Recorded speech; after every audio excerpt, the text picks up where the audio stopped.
Excellent. Ce matin, donc, on commence une série qui s'appelle Sucré-salé. Vous savez que votre pasteur et son épouse sont en vacances. On va prier pour qu'ils passent un temps sucré. Ils passent un bon temps pour se redonner l'énergie. Croyez-moi, ils en ont besoin. Et c'est une joie de les voir aussi aller partir pour aller se reposer. Alors, ce matin, je voulais présenter cette série-là parce qu'il va nous amener à la Pâque, à la fête de Pâques. Donc, on a 3 dimanches, 2 dimanches en fait avant Pâques. Pasteur François va faire le message de Pâques. Et moi, je suis mandaté pour vous parler du sucré et du salé. Donc, cette semaine, on va parler du sucré, mais qu'est-ce que ça comporte, le sucré? Qu'est-ce que ça veut dire? Alors, je veux vous amener vers l'accueil. Et le texte que j'ai choisi parle de l'accueil. Alors que Jésus, dans les 3 derniers jours, ça va représenter les 3 derniers jours de sa vie et sa résurrection vont représenter les 3 dimanches que nous allons passer ensemble. Donc, le sucré qui va être l'accueil que Jésus va recevoir à Jérusalem, mais aussi l'accueil que nous devons faire entre nous. Et tout l'accueil, qu'est-ce que ça a le goût de sucrer? Comment on peut sucrer cet accueil-là? Et la semaine prochaine, on va voir que Jésus va souffrir et même ses disciples vont souffrir. Il y en a même qui vont le vendre, il y en a un qui va le trahir. Et c'est tout le côté salé de notre relation parfois qui peut être compliqué et comment on peut s'en sortir. Et bien sûr, le 3e dimanche que Pasteur François va apporter, c'est notre extraordinaire résurrection, notre fête extraordinaire. Donc, ce matin, ma première question, levez la main ceux qui aiment le sucré. Alors voilà, c'est pas compliqué, hein? Le sucré, c'est réconfortant. Vous êtes d'accord avec moi? C'est quand on va manger chez quelqu'un, on t'invite à souper, tu veux-tu que j'amène le dessert? Alors, c'est la première chose. Qu'est-ce qu'on mange comme dessert? On mange un spaghetti, des hot dogs, des hamburgers. Non, qu'est-ce qu'on mange comme dessert? C'est ça qui est le fun, le sucré. C'est extraordinaire. Donc, ce matin, c'est une invitation au dessert. Le dessert, c'est rassembleur, mais le sucré, c'est aussi émotif. Et beaucoup de gens vont manger du sucré pour manger leurs émotions, manger quelque chose qui se passe à l'intérieur. On vit une situation extraordinaire. Wow, on est content, on mange du sucre. Oh, on est triste, on mange du sucre. Donc, le sucré, c'est émotif, c'est accueillant. La preuve, on vous accueille le matin avec du sucré. Il y a une stratégie à ça, vous savez. Mais non, mais c'est extraordinaire parce que le sucré, c'est rassembleur, c'est émotif, mais c'est aussi accueillant. Donc, ce matin, je vais vous parler de ce qui était sucré il y a 2000 ans. Qu'est-ce qui était sucré il y a 2000 ans? Il y avait les fruits séchés. Il y avait des dattes, des figues. On mangeait des fruits séchés qui servaient dans des gâteaux. Mais qu'est-ce qu'on prenait pour sucrer les gâteaux? C'était le miel.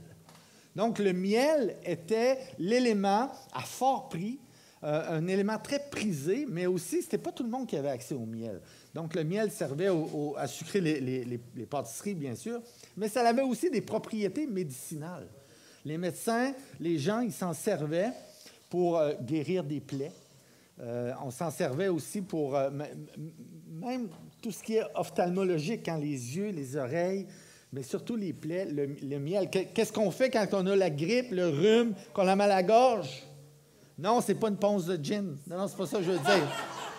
Je parle de miel qui vient adoucir notre gorge. Vous êtes d'accord avec moi? Alors, Jésus, ce matin, va être accueilli à Jérusalem par une foule innombrable. Vous savez qu'on estimait, quand Jésus est entré à Jérusalem, on estimait la foule à plusieurs dizaines de milliers de personnes.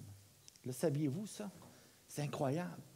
Des dizaines de milliers de personnes qui jonchaient la vallée, même du Cédron. On estime que la foule allait quasiment jusqu'à Béthanie et il y avait des gens qui l'accueillaient. Et qu'est-ce qu'on faisait? On mettait les vêtements, je vais vous l'expliquer un peu plus tard, pour l'accueil. Qu'est-ce qu'on est prêt à faire pour accueillir les gens? Alors, comme la foule l'a accueilli il y a 2000 ans, tu es aussi invité ce matin à l'accueillir dans ta vie. Accueillir Jésus dans ta vie, dans ton quotidien. Le recevoir, c'est comme recevoir du miel.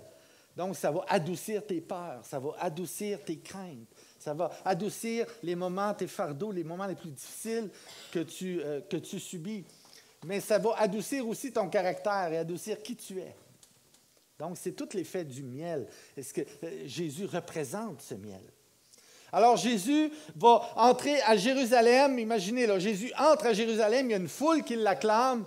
Wow, Hosanna, béni soit celui qui vient au nom du Seigneur. Alors qu'on l'accueille, Jésus, sur une âne, et les disciples le suivent, il y a des gens qui vont étendre leurs vêtements en signe d'accueil parce que c'était une coutume à l'époque. Il y a des gens qui vont prendre des branches de palmier ou de rameaux, qui vont jeter ça par terre en signe pour être sauvés. Donc, ces rameaux servaient, c'était salvatrice, salvateur, c'était salvatrice, c'est bien.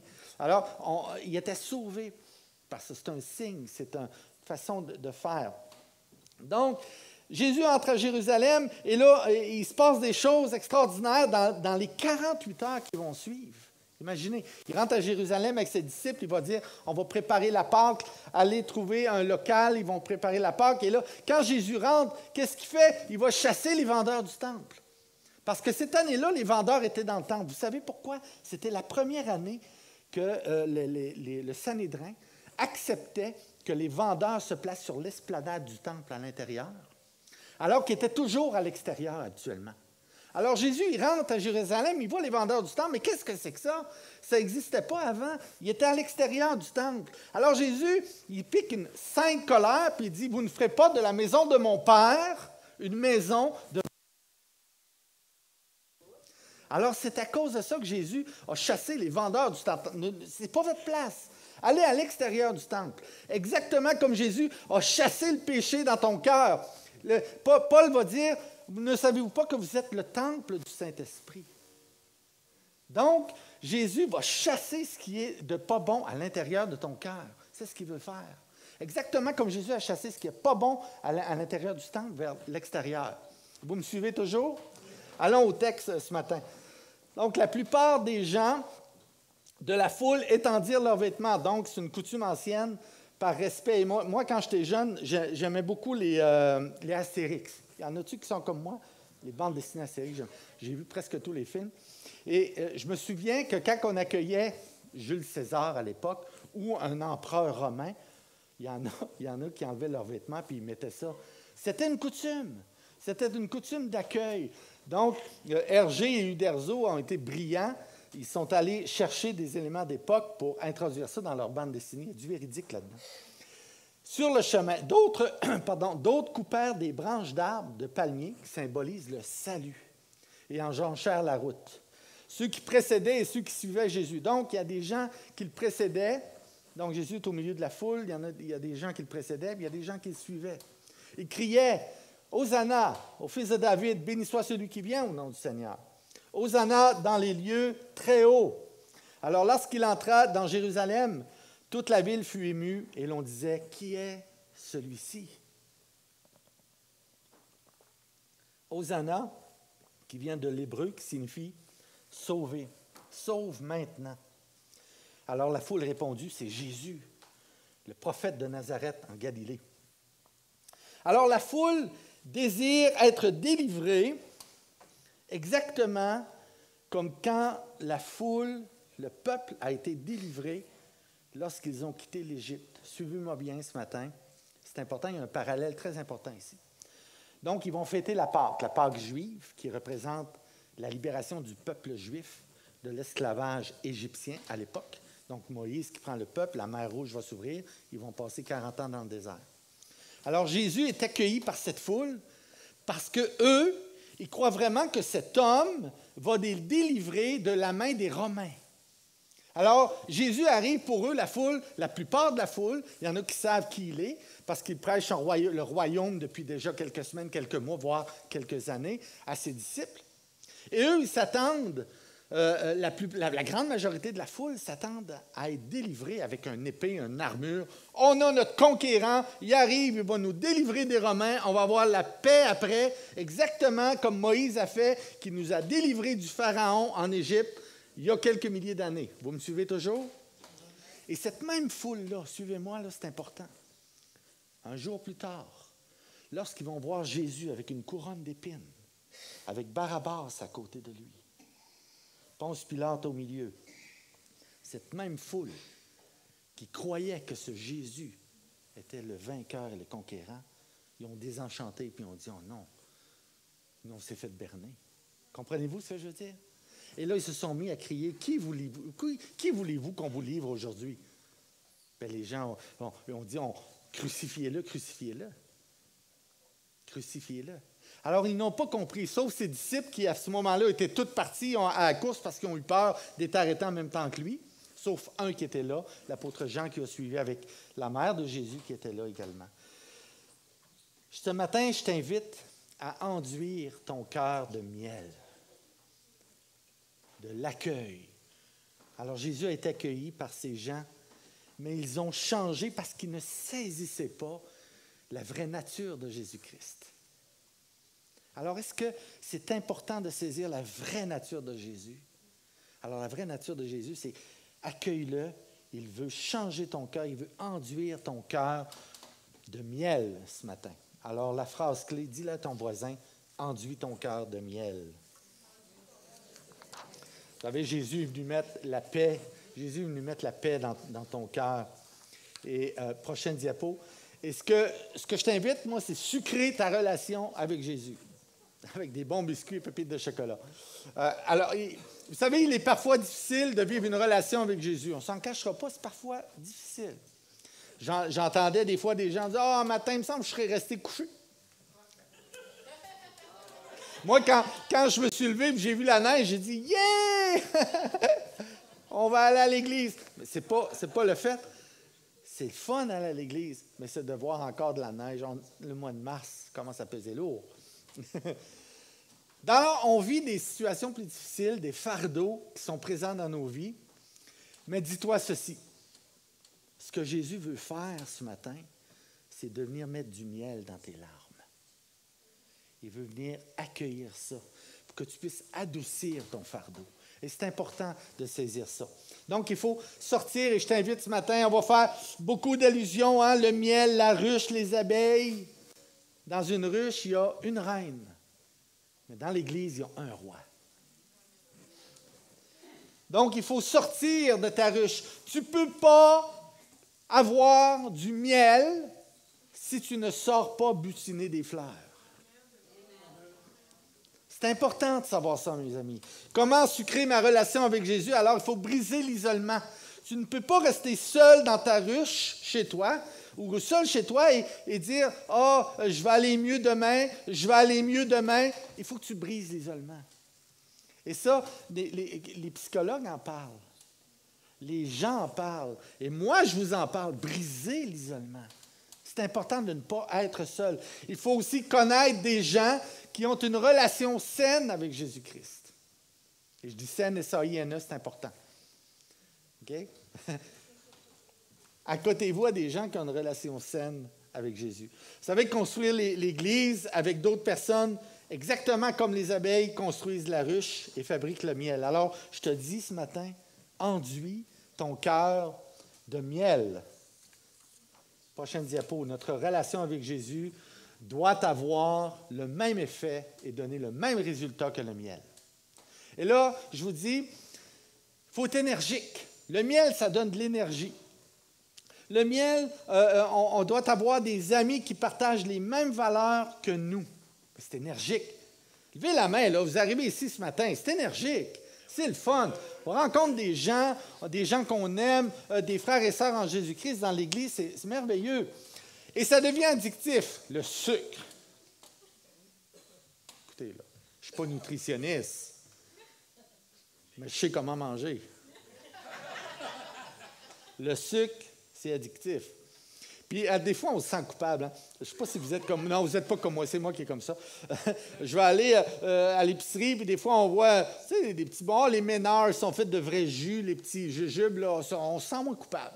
C'est fait de vrais jus, pas de trouble. C'est pas sucré. Alors, on devient addictif. Le sucre, c'est addictif. Mais on veut faire la même chose dans notre relation avec Jésus. Quand on vient à l'Église, on veut que ce soit addictif. Wow! Ce matin, j'ai le goût d'aller à l'Église parce que j'en ai besoin. C'est énergique et c'est addictif. Le miel aussi, il est nutritif. Parce qu'il y a des propriétés naturelles. Veux pas, le sucre du miel est différent d'un sucre granulé. Donc, il y a des propriétés très nutritives. Donc, à l'Église, qu'est-ce qui est nutritif à l'Église? C'est que j'apprends. J'apprends de moi, j'apprends des autres. J'apprends ma relation avec les autres, j'apprends ma relation avec Jésus et j'apprends ma relation avec moi-même. Vous me suivez toujours? Il est excellent pour le cœur. Le miel, c'est excellent pour le cœur. Vous savez qu'il y a des propriétés dans le miel qui font que c'est bon pour la santé cardiaque. Mais là, je ne vous dis pas de vous acheter un pot de miel à tous les semaines et de manger ça à grande cuillère. Je vous dis les propriétés principales du miel. Donc, ça me transforme. Quand je dis que ça a des propriétés excellentes pour le cœur, c'est le cœur. Le cœur. Ça me transforme. Et vous savez, il faut toujours avoir un équilibre. Pour moi, c'est important l'équilibre. Sinon, qu'est-ce qui va arriver? Bien, on va souffrir soit d'hypoglycémie spirituelle ou d'hyperglycémie spirituelle. Alors là, on est d'un côté déséquilibré et d'un autre côté aussi, on est déséquilibré. Comment on arrive à trouver l'équilibre dans tout ça? Donc, la saveur du miel est agréable pour tes pupilles gustatives. Vous êtes d'accord avec moi? C'est bon du miel. Il faut apprendre à donner cette saveur aux autres. Jésus nous a appris la valeur du miel par sa douceur et sa compassion. Quand Jésus circulait dans la foule, quand Jésus disait à ses disciples, « Viens, suis-moi », il y avait quelque chose dans le regard, il y avait quelque chose dans sa parole, il y a quelque chose qui vient nous changer le cœur des gens. Parce qu'il y avait du miel dans ses yeux, il y avait du miel dans sa bouche. Vous savez, des proverbes, on va en parler tantôt. Le proverbe de Salomon parle beaucoup de la bouche, les paroles douces, la douceur. Et ça a un lien très grand avec le miel. Prochaine diapo. Et c'est pour ça que je vous dis que le miel apporte une saveur relevée dans ta bouche. Vous savez, ce que Dieu veut, là, c'est qu'on ne soit pas des abeilles qui présentent le dard. Il veut qu'on soit des abeilles qui partagent le miel. Parce que si on partage le dard, qu'est-ce qui va arriver? On va fuir. Quand j'étais jeune, écoutez bien celle-là. Quand j'étais jeune, il n'y a pas longtemps, on m'a dit comme pasteur François, il n'y a pas longtemps, quand j'étais jeune, en Gaspésie, on avait ce qu'on appelle un cabanon, si on veut, là, qui était presque tout détruit en arrière de la maison. Mon père, un jour, m'a dit, « Emilien, il faudrait tout rassembler les choses puis mettre ça dans un tas. On va aller porter ça à la dompe. Okay? » Et là, écoute, j'ai 12-13 ans, je me fais du fun là-dedans, et je lève une espèce de vieille boîte de carton, toute séchée, qui avait pris la pluie. Je lève ça, et il y avait un nid de guêpe là-dedans. Donc, je pars à courir, bien entendu. Moi, je cours, mais non seulement je cours, mais je crie. Et il y en a 3 qui m'ont piqué. Et la mémoire est affective. Vous savez qu'on se souvient des éléments qui ont un lien avec les émotions. La mémoire est très liée à l'affectif, à l'émotif. Donc, je sais qu'il y en a une qui m'a piqué dans le dos ici, une autre sur le bras, puis une autre ici dans le cou. Tout du côté gauche. J'avais levé ça comme ça, alors ils ont vu le côté gauche, ils m'ont piqué là. Et je suis parti à la fuite. Vous savez, quand on présente le dard dans nos vies, bien, les gens vont fuir. Et c'est normal. C'est la nature humaine, elle est comme ça. Donc, tu es appelé à révéler en toi le caractère de Jésus-Christ, qui est un caractère de miel, de partage de miel.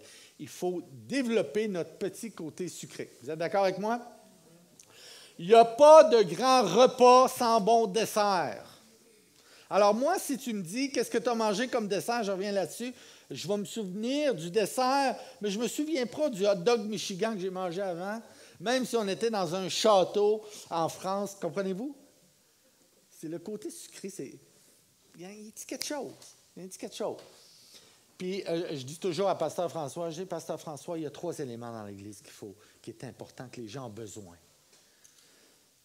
Un message centré sur Jésus-Christ, actuel, qui ont besoin de ça, qui leur ressemble. Le deuxième élément, c'est une louange extravagante. Et c'est bon de la musique. Vous êtes d'accord avec moi? C'est bon entendre des bons musiciens, des bons chants. C'est bon, c'est le fun. Mais le premier pour moi, c'est un accueil. Vous savez que la grande majorité des gens qui vont rentrer ici, là, quand je dis la grande majorité, c'est vrai, dès qu'ils sont accueillis, ils vont décider s'ils vont revenir la semaine prochaine ou non. Sans avoir entendu la louange et sans avoir entendu le message. C'est l'accueil, le miel. Vous savez que le corps et le cerveau ont besoin de sucre pour fonctionner. Bien, c'est la même chose pour l'âme, l'esprit. On a besoin du miel. On a besoin de Jésus qui représente cette douceur. Prochaine diapo. Le Proverbe 16, 24 dira « Les paroles agréables sont un rayon de miel, douces pour l'âme et salutaires pour le corps. » Proverbe 16, 24. Vous savez que lorsque Jésus est entré à Jérusalem, les gens criaient, ils l'acclamaient. Et Jésus recevait ces paroles avec amour. Même ses disciples qui étaient avec lui, wow! Ces gens-là ont finalement compris, mais malheureusement, une grande partie, comme je vous expliquais tout à l'heure, qui ont changé leur fusil d'épaule. Mais lorsque tu accueilles quelqu'un dans ta vie, de quelle saveur est ton miel?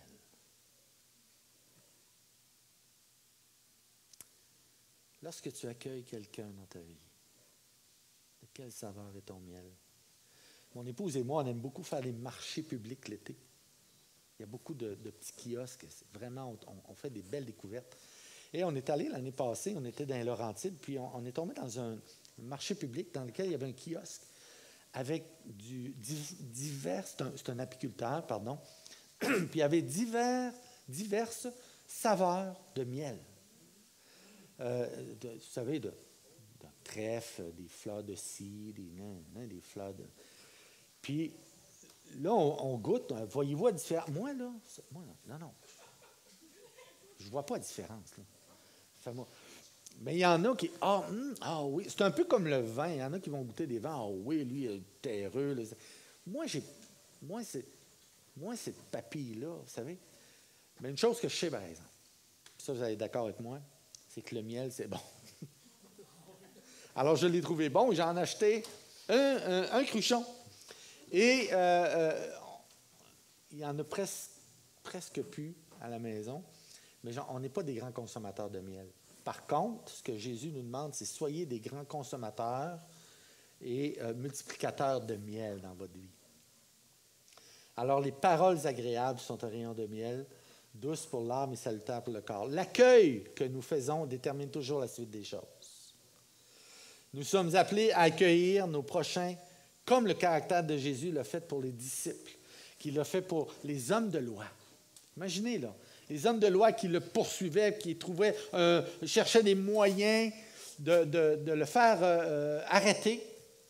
Jésus avait toujours des paroles douces à leur égard, même si des fois, vous les... Tu sais, il n'y avait pas un fouet à la main, puis toi le pharisien, toi le sadducéen, toi le...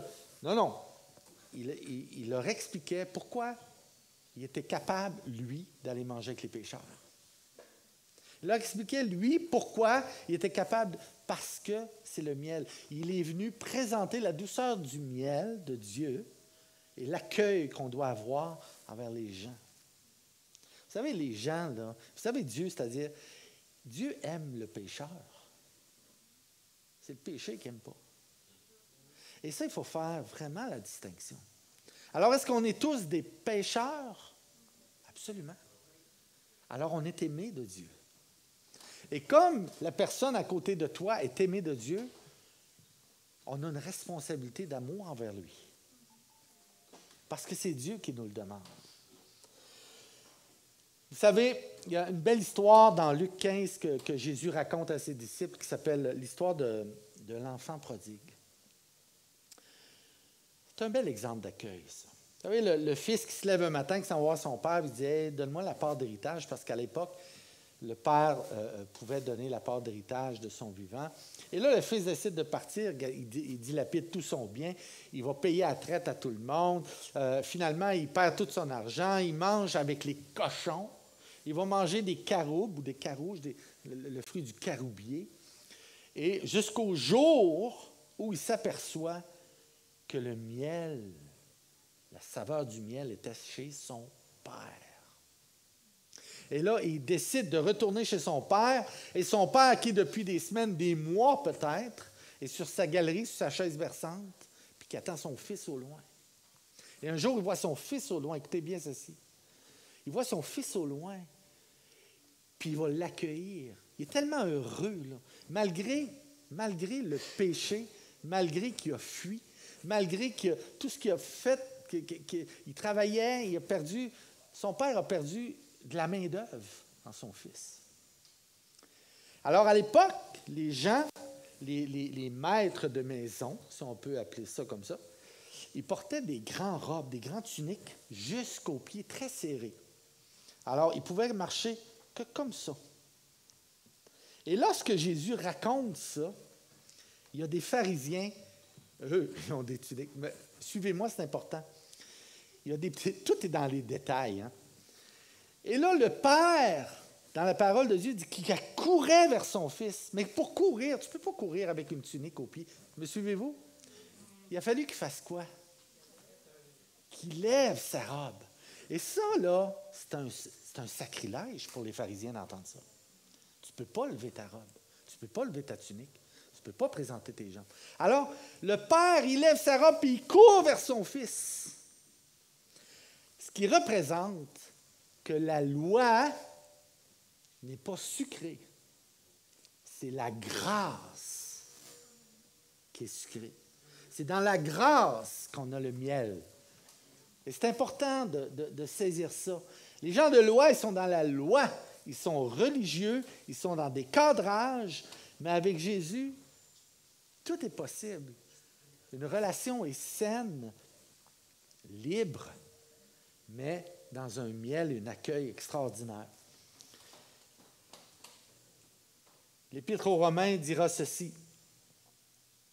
Faites accueil à celui qui est faible dans la foi et ne discutez pas sur les opinions. Faites accueil à celui qui est faible dans la foi. Un jour ou l'autre, on a tous passé une faiblesse dans notre foi. Ou on est à la recherche de notre foi. On ne sait pas trop comment dealer avec ça. On recherche Dieu, on ne sait pas qu'est-ce que c'est. Il faut accueillir ces gens-là. Mais ne discutez pas des opinions. Accueillez. Mettez du miel sur votre bouche, sur vos mots. Accueillez. Bienvenue. Ça peut changer une vie. Hein? Un jour, il y en a un qui prêchait, puis il y a quelqu'un dans la salle qui est allé le voir après. Tu viens de changer ma vie. Ah oui? Il dit oui. Il dit, quand tu disais, je tourne ma page un instant, je tourne ma page. Alors lui, il a retenu, je tourne ma page. Il dit, ça a changé ma vie. Il dit, j'ai rien retenu du message pendant la demi-heure, mais ce que j'ai retenu, c'est qu'il faut que je tourne la page. Accueillez-vous donc les uns les autres comme Christ vous a accueillis, dira Romains au chapitre 15. Prochaine diapo. Jésus désire entrer dans ton cœur comme il est entré dans le cœur de Jérusalem. Si je vous demandais ce matin, qui d'entre vous est disposé à aller arracher la ruche et en extraire le miel? Moi, non. Je vous le dis, là, j'ai déjà eu l'expérience quand j'étais petit. Donc, il y a des apiculteurs qui sont formés pour ça. Mais est-ce qu'on est emprunt à aller arracher la ruche pour en extraire le miel? Ben non. On fait partie de la ruche. On fait partie de l'Église. Et on fait partie de ceux qui vont aller chercher des fleurs. Là, on butine le sucre.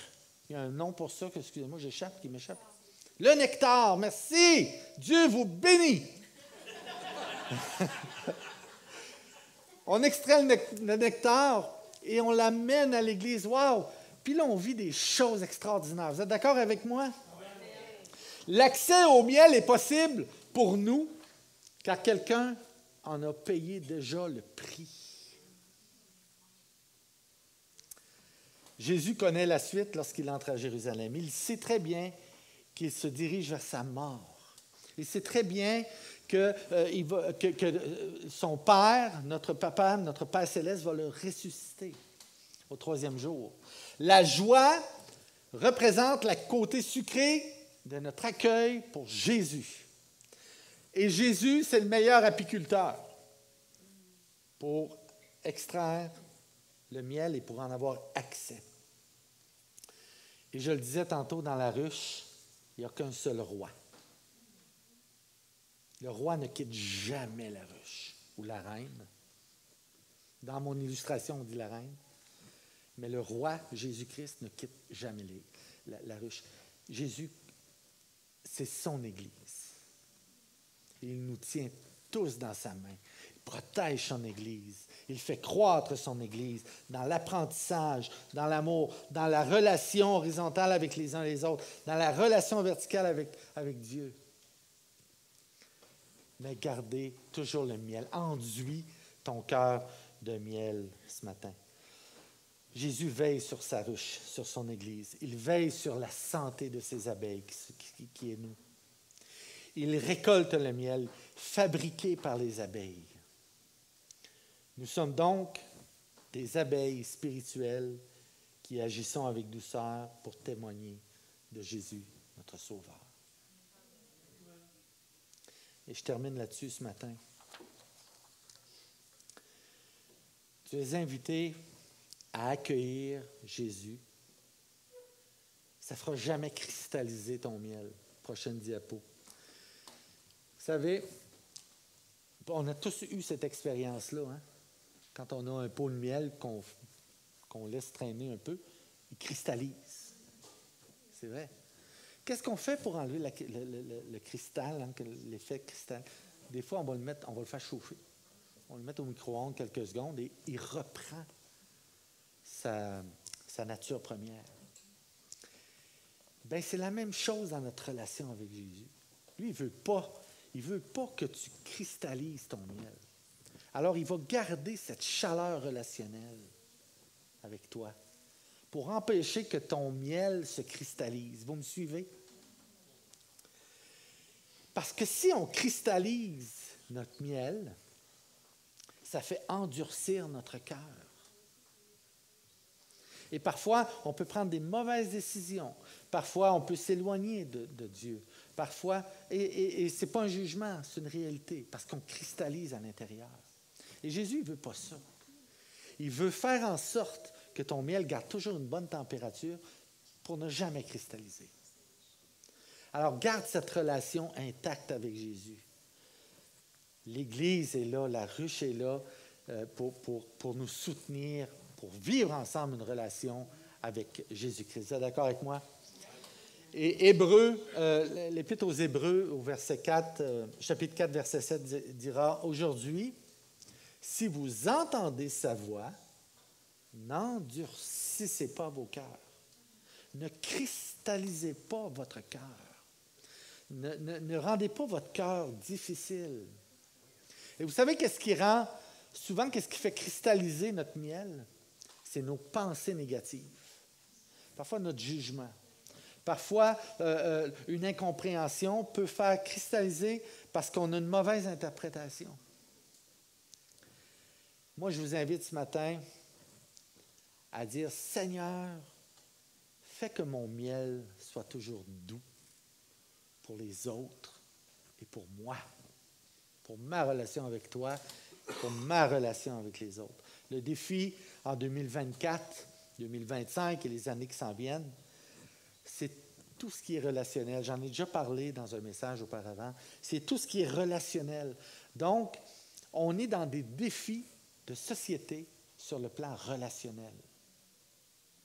Et c'est difficile parce que on dit souvent, on parle et on multiplie l'importance d'une relation avec les autres, alors que la société nous fait faire le contraire. On est dans des relations de réseaux sociaux, alors qu'on devrait être dans des relations avec les gens. Et c'est un défi pour nous. Et c'est pour ça que les gens ont besoin, pour comprendre Jésus, il faut qu'ils se déplacent. Parce que c'est dans les relations, comme Jésus a fait, qu'il y a des gains dans notre vie spirituelle. Vous me suivez? Suis-je assez clair? C'est extrêmement important ce que je vous dis là. Et on est appelé dans nos relations à être enduits de miel. Et c'est mon souhait ce matin, c'est mon message. Comme quand Jésus a été accueilli à Jérusalem, quand Jésus a accueilli tous les gens autour de lui, dans cet accueil, vous êtes appelés à faire la même chose. À présenter le miel avec douceur, à présenter l'accueil avec douceur. Et vous allez voir la semaine prochaine dans le salé, quoique le sucré-salé, ça peut être bon, hein? Je vais en parler la semaine prochaine. Soyez là. Réservez votre place en passant. C'est gratuit en arrière. Je vais vous parler de tout ce que Jésus et certains des apôtres ont vécu dans le salé juste avant la résurrection, jusqu'à la crucifixion de Jésus. Alors, soyez enduits de miel, mes amis, dans votre douceur avec les autres. Merci, l'Accessible, pour l'accueil que vous faites aux gens. Merci pour le bien que vous faites aux gens. C'est extraordinaire.